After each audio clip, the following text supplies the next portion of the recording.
setia channel spesial horor dimanapun kalian berada. Salam sehat dan sukses selalu buat kalian semua. Kali ini, Mimin akan membawakan sebuah cerita horor dari akun Twitter @hororpsikologis yang berjudul Tumbal Keserakahan. Buat kalian yang sudah penasaran dengan ceritanya, langsung saja selamat menyimak kalau kalian masih berani. Pak Seno, seorang pedagang bakwan kawi sederhana, dikenal baik di kampungnya. Setiap pagi, ia mendorong gerobaknya yang usang berhenti di depan sekolah, pasar, atau di ujung gang-gang kecil tempat anak-anak sering berkumpul. Bakwannya terkenal renyah dan gurih, membuat pelanggan setianya selalu kembali.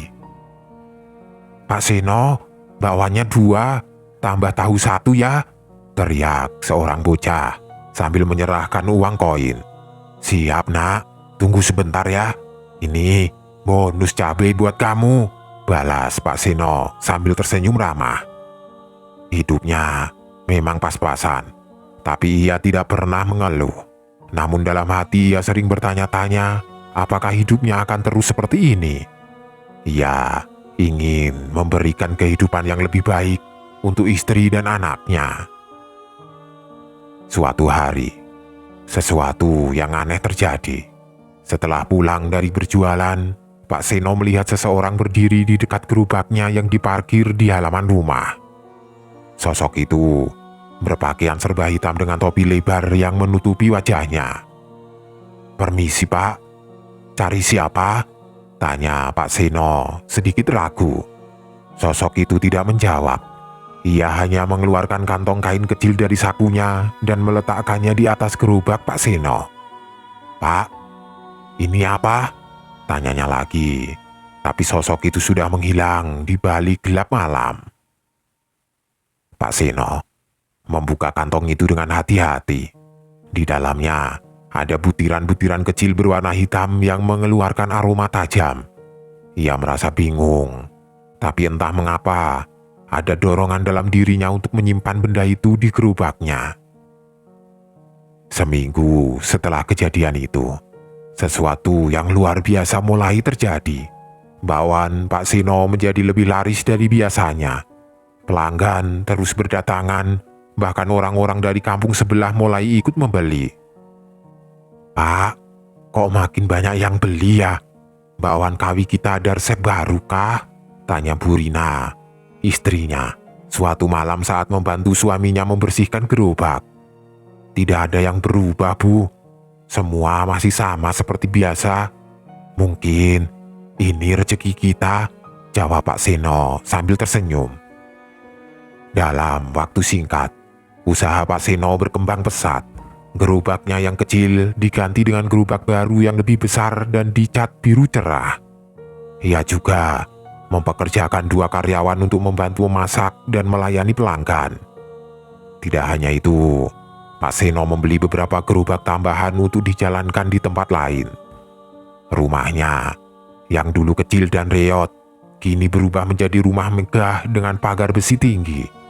Kehidupan keluarga Pak Seno terlihat seperti mimpi yang menjadi nyata. Namun, di balik kesuksesan itu, desas-desus mulai bermunculan di kampung. "Bu Sari, apa tidak aneh ya? Jualan bakwan kok bisa kaya raya seperti itu?" bisik Bu Tarjo pada suatu sore. "Iya, aku mendengar katanya Mas Seno itu pakai pesugihan. Banyak yang bilang dia harus kasih tumbal segala," jawab Bu Sari dengan nada serius.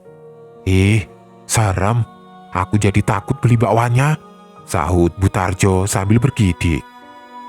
Gosip itu semakin menyebar. Setiap sudut kampung membicarakan hal yang sama.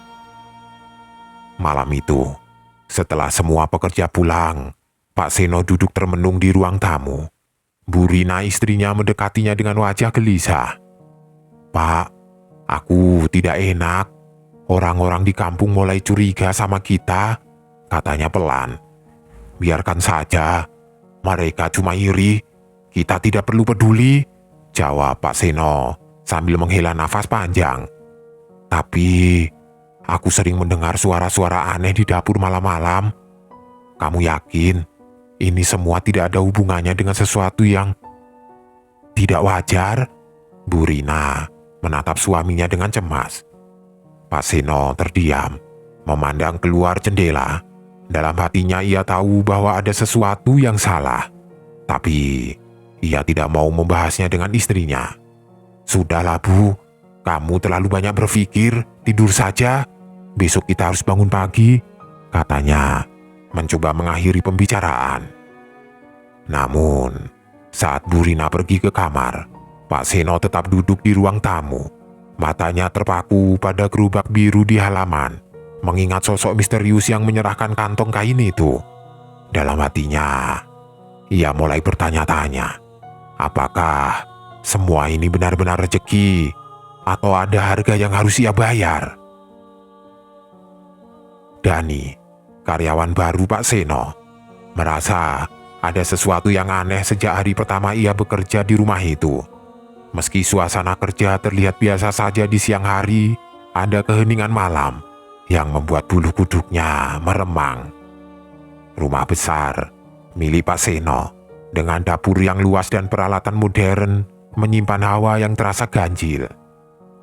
Suatu malam, Dani harus lembur di dapur untuk mempersiapkan adonan bakwan untuk hari berikutnya. Lampu dapur yang terang benderang tidak mampu mengusir perasaan was-was yang tiba-tiba menyelimutinya. Saat ia sedang sibuk mengaduk adonan, terdengar suara gemerisik dari pojok ruangan. Dani berhenti sejenak, memandang ke arah suara itu. "Siapa di sana?" panggilnya dengan suara gemetar. Tidak ada jawaban. Ia mencoba mengabaikannya dan kembali bekerja, tapi suara itu muncul lagi.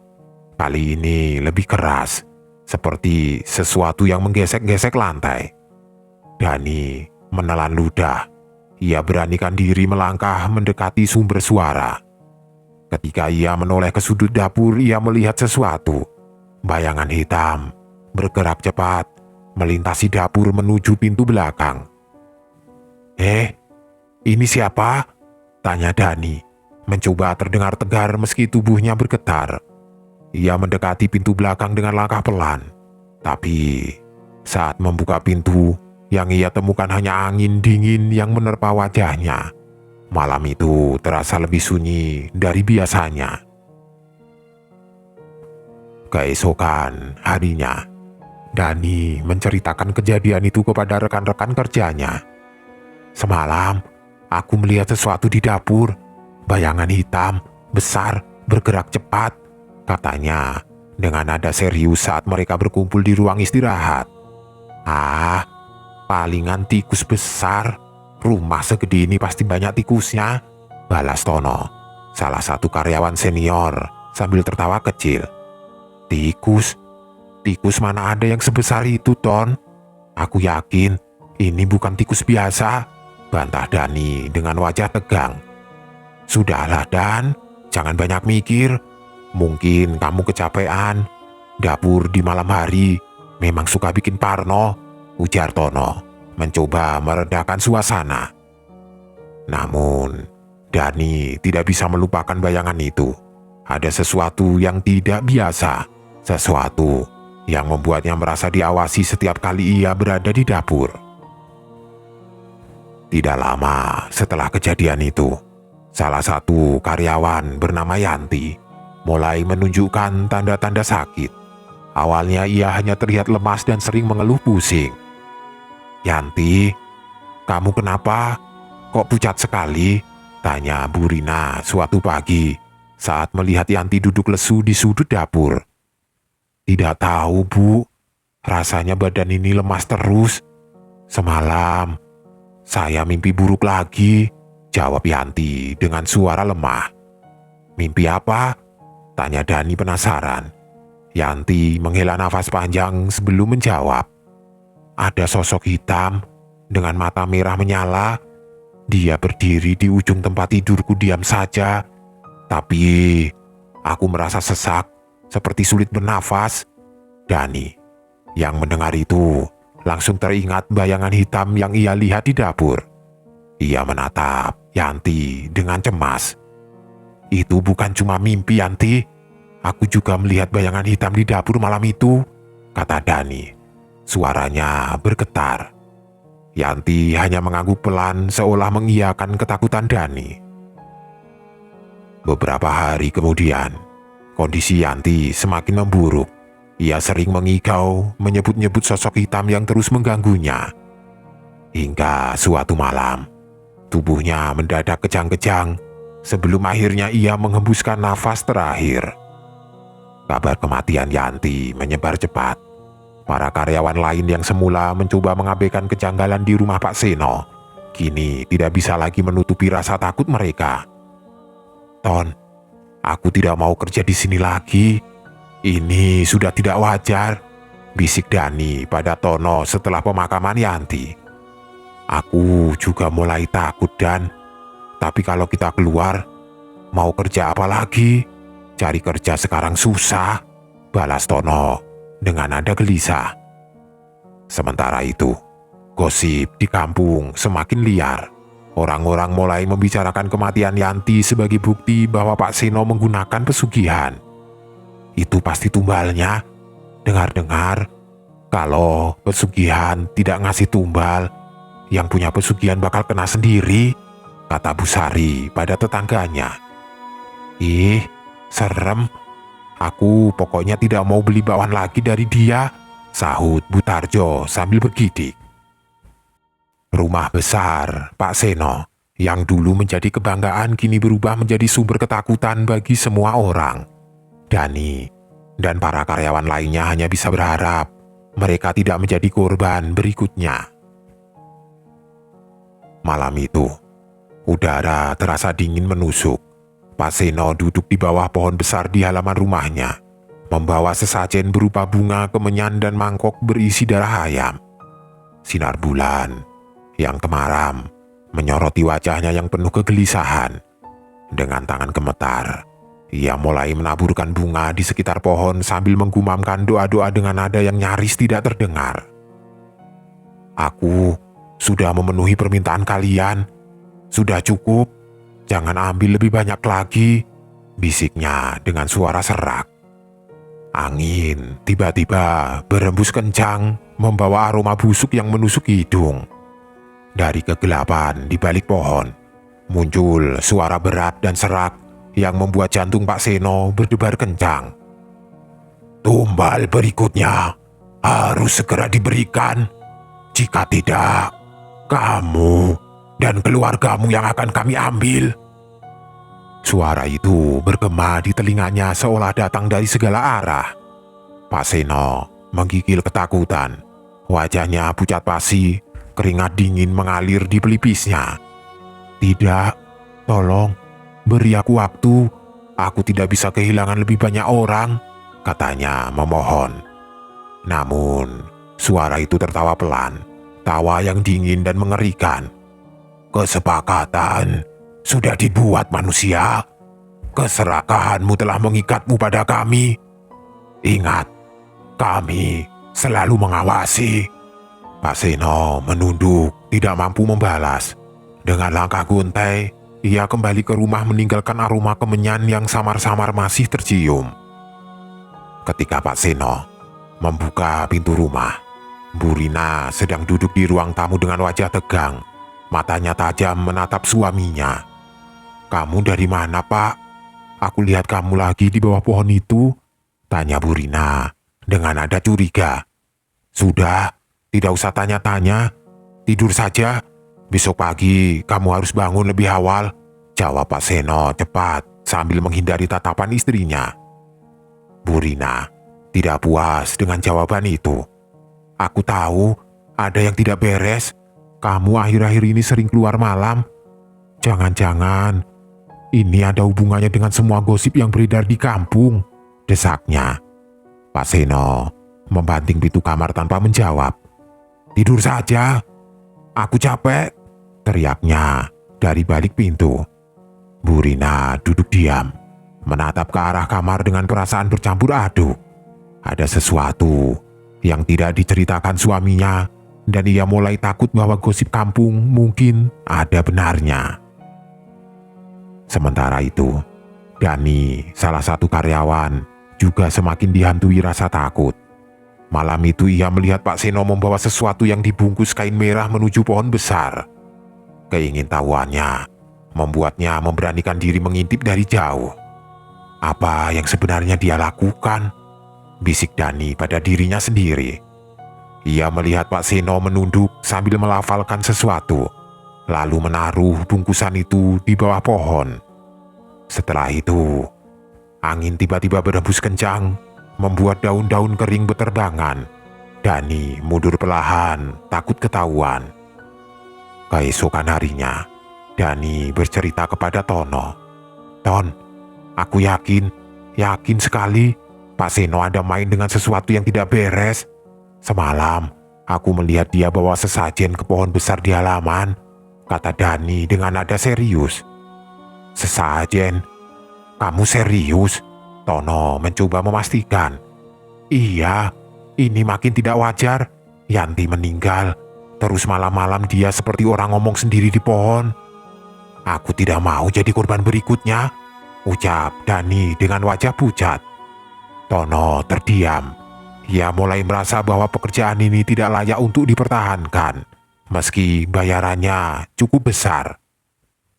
Di malam yang sama, ketika Pak Seno masuk ke kamar dengan berteriak, Bu Rina langsung menyusulnya, dan dengan sabar mencoba bertanya lagi. "Pak, apa yang sebenarnya kamu lakukan di luar malam-malam tadi? Jangan bohong lagi." Pak Seno menghela nafas panjang. Ia duduk di tepi tempat tidur, menunduk dan akhirnya berkata dengan nada lemah. "Aku hanya ingin kita keluar dari kemiskinan, Bu. Semua yang aku lakukan ini untuk keluarga. Tapi, kenapa harus seperti ini, Pak?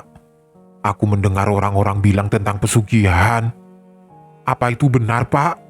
Bu Rina mendesak. Air matanya mulai menetes. Pak Seno hanya diam, lalu beranjak pergi ke ruang tamu. Ia tahu pengakuannya hanya akan membuat istrinya semakin takut. Di dalam hatinya ia menyesal telah memulai semua ini. Tetapi ia juga tahu bahwa sekarang ia sudah terjebak terlalu dalam. Malam itu, ia duduk di ruang tamu menatap rumah besarnya yang kini terasa seperti penjara. Di luar, bayangan hitam melintas cepat di halaman, seperti sedang menunggu giliran untuk mengambil tumbal berikutnya. Rumah besar Pak Seno kini terasa sunyi dan mencekam. Akhirnya, setelah beberapa minggu kematian Yanti, semua karyawan memutuskan untuk berhenti bekerja. Tidak ada yang berani lagi mendekati rumah itu. Suara-suara aneh, bayangan hitam, dan hawa dingin yang menyelimuti tempat itu membuat para tetangga semakin yakin bahwa rumah itu telah menjadi sarang makhluk gaib. Di dapur yang kini kosong, alat-alat masak berdebu dan gerobak-gerobak besar hanya teronggok tidak terpakai. Pak Seno yang dulunya sibuk melayani pelanggan kini menghabiskan harinya dalam keheningan. Pendapatannya menurun drastis. Namun, yang membuatnya lebih takut adalah ancaman makhluk gaib yang selalu terngiang di telinganya. Tumbal berikutnya harus segera diserahkan. Suatu malam, Bu Rina terbangun oleh suara lirih dari kamar anak mereka, Wati. Ia membuka mata. Tubuhnya merinding karena mendengar suara seperti bisikan, namun tidak jelas dari mana asalnya. Dengan gemetar, ia menyentuh lengan Pak Seno yang terbaring di sebelahnya. "Pak, bangun, ada suara dari kamar Wati," bisiknya panik. Pak Seno yang sudah kelelahan dengan semua beban pikirannya hanya bergumam. "Sudah, tidur saja, Rin. Itu mungkin hanya angin." "Tidak, Pak. Suaranya seperti ada orang yang berbicara," desak Bu Rina. Pak Seno menghela nafas dan bangun dengan enggan. Mereka berdua berjalan menuju kamar Wati. Saat membuka pintu, mereka melihat putri mereka tertidur pulas. Namun, ada sesuatu yang aneh di sudut kamar. Bu Rina menunjuk dengan wajah pucat. Pak, itu bayangan apa di pojok sana? Pak Seno melihat ke arah yang ditunjuk istrinya. Sebuah bayangan hitam besar tampak diam di sana. Matanya merah menyala menatap mereka tanpa berkedip. "Keluar dari rumahku!" teriak Pak Seno sambil meraih benda apa saja yang bisa ia gunakan untuk mengusir sosok itu. Namun, makhluk itu tidak bergerak. Sebaliknya suara serak yang dingin memenuhi ruangan. "Waktumu telah habis manusia. Tumbal harus diberikan." Pak Seno mencoba melawan rasa takutnya. "Ambil aku saja, jangan ambil mereka. Ini semua salahku." Makhluk itu tertawa dingin. "Keserakahanmu tidak bisa ditebus hanya dengan pengorbananmu sendiri. Semuanya akan kami ambil satu persatu." Lah berkata itu, makhluk itu menghilang, lenyap seketika. Di tengah malam hari berikutnya yang gelap, suara jeritan menggema dari kamar Wati. Pak Seno dan Bu Rina terbangun dengan terkejut dan langsung berlari ke kamar anak mereka. Ketika pintu terbuka, pemandangan yang mereka lihat membuat Bu Rina jatuh pingsan. Wati terbaring di tempat tidurnya dengan wajah pucat.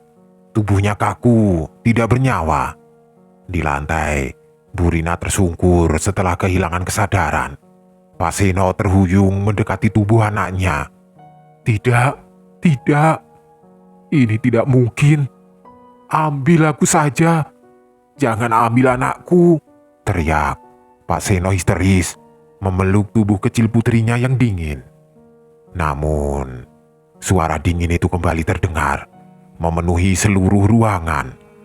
"Perjanjian adalah perjanjian. Keserakahanmu adalah kutukan bagi keluargamu. Ini baru permulaan." Pak Seno terjatuh ke lantai menangis terseduh-seduh. Dalam keputusasaan, ia melihat ke arah jendela. Bayangan hitam itu perlahan menghilang, meninggalkan keheningan yang menusuk. Keesokan harinya, kabar kematian Wati menyebar ke seluruh kampung. Para tetangga hanya bisa bergunjing dari jauh, tidak ada yang berani mendekati rumah itu. Bu Rina masih terbaring, tidak sadarkan diri. Sementara Pak Seno duduk di depan pohon besar di halaman rumahnya. Malam itu, Pak Seno duduk di ruang tamu rumahnya yang terasa semakin sunyi. Bayangan wajah anaknya, Wati, terus menghantui pikirannya. Ia sadar bahwa keserakahannya telah membawa kehancuran bagi keluarganya. Di tangannya tergenggam sebuah kalung emas kecil, benda terakhir yang ia dapatkan dari makhluk gaib sebagai simbol perjanjian mereka. Dengan tekad bulat, ia melangkah keluar rumah menuju pohon besar di halaman. Udara malam terasa menusuk, membuat bulu kuduknya berdiri. Di bawah pohon itu, ia telah menyiapkan tumpukan barang-barang yang ia terima selama perjanjian, sesajen, perhiasan, dan benda-benda lainnya yang menjadi bukti dari kejahatan batinnya. Saat ia menyalakan api, di atas barang-barang tersebut suara berat dan serak kembali terdengar dari kegelapan. "Apa yang kamu lakukan, manusia?" Pak Seno berdiri dengan gemetar, namun ia memberanikan diri untuk menjawab. "Aku menghentikan semuanya. Ambil kembali kekayaanmu. Aku tidak butuh apa-apa lagi. Aku hanya ingin keluargaku bebas." Bayangan hitam muncul perlahan dari balik pohon. Matanya yang merah menyala menatap tajam ke arah Pak Seno. "Kamu pikir semudah itu keluar dari perjanjian ini? Semua yang kamu nikmati telah kami beri. Harga yang harus dibayar adalah nyawamu." Pak Seno menatap makhluk itu dengan mata terkaca-kaca. "Ambil saja nyawaku, aku tidak peduli. Tapi lepaskan istriku. Biarkan dia hidup tenang. Jangan ganggu dia lagi." Makhluk itu tertawa dingin. "Manusia memang lemah, selalu menyesal di akhir. Baiklah, kami akan menerima pengorbananmu. Tapi ingat, bekas dosa ini tidak akan pernah hilang. Angin kencang tiba-tiba berhembus, membuat api semakin membesar. Di dalam api, Pak Seno melihat bayangan Wati tersenyum kepadanya, membuat hatinya sedikit tenang. Keesokan harinya, Bu Rina menemukan suaminya tergeletak di bawah pohon besar itu. Tubuhnya sudah dingin, namun di wajahnya ada ekspresi damai yang belum pernah ia lihat sebelumnya. Dengan bantuan para tetangga, Bu Rina menguburkan Pak Seno di pemakaman kampung. Meski penuh dengan rasa kehilangan, ia merasa ada beban besar yang hilang dari kehidupannya. Beberapa bulan setelah kepergian Pak Seno, Bu Rina memutuskan untuk menjual rumah besar mereka. Ia pindah ke rumah kecil di pinggir kampung dan melanjutkan usaha bakwan kawi milik suaminya. Ini ia berjualan lagi dengan menggunakan gerobak kecil yang pernah menjadi saksi perjuangan awal mereka. Suatu pagi, seorang tetangga, Pak Tarman, mampir ke gerobak Bu Rina. "Bu, aku salut. Setelah semua yang terjadi, ibu masih mau jualan begini." Bu Rina tersenyum kecil. "Harta itu tidak ada artinya, Pak. Kalau hidup kita penuh dengan dosa, semua itu cuma beban. Sekarang, aku cuma mau hidup sederhana dan tenang." Tetangga-tetangga mulai sering membantu Bu Rina. Mereka tahu kisah keluarganya dan ikut merasa lega bahwa kengerian yang selama ini menghantui kampung itu telah berakhir. Setahun kemudian, rumah megah itu akhirnya tetap dibiarkan kosong oleh pemilik barunya, menjadi sarang bagi kisah-kisah seram yang diceritakan dari generasi ke generasi. Dan pohon besar di halaman rumah itu tetap berdiri, menjadi saksi bisu dari keserakahan manusia yang membawa kehancuran. Di bawah pohon besar di halaman rumah lama Pak Seno, anak-anak kampung sering bermain tanpa rasa takut. Pohon itu tetap berdiri kokoh, namun kini hanya menjadi saksi bisu dari kisah tragis seorang pedagang yang terlena oleh keserakahan. Bu Rina tetap berjualan bakwan kawi setiap pagi. Di gerobaknya, ia menggantungkan sebuah tulisan kecil yang sering menarik perhatian pelanggan. "Harta bisa dicari, tapi keluarga tidak. Jangan pernah mengorbankan cinta demi kekayaan."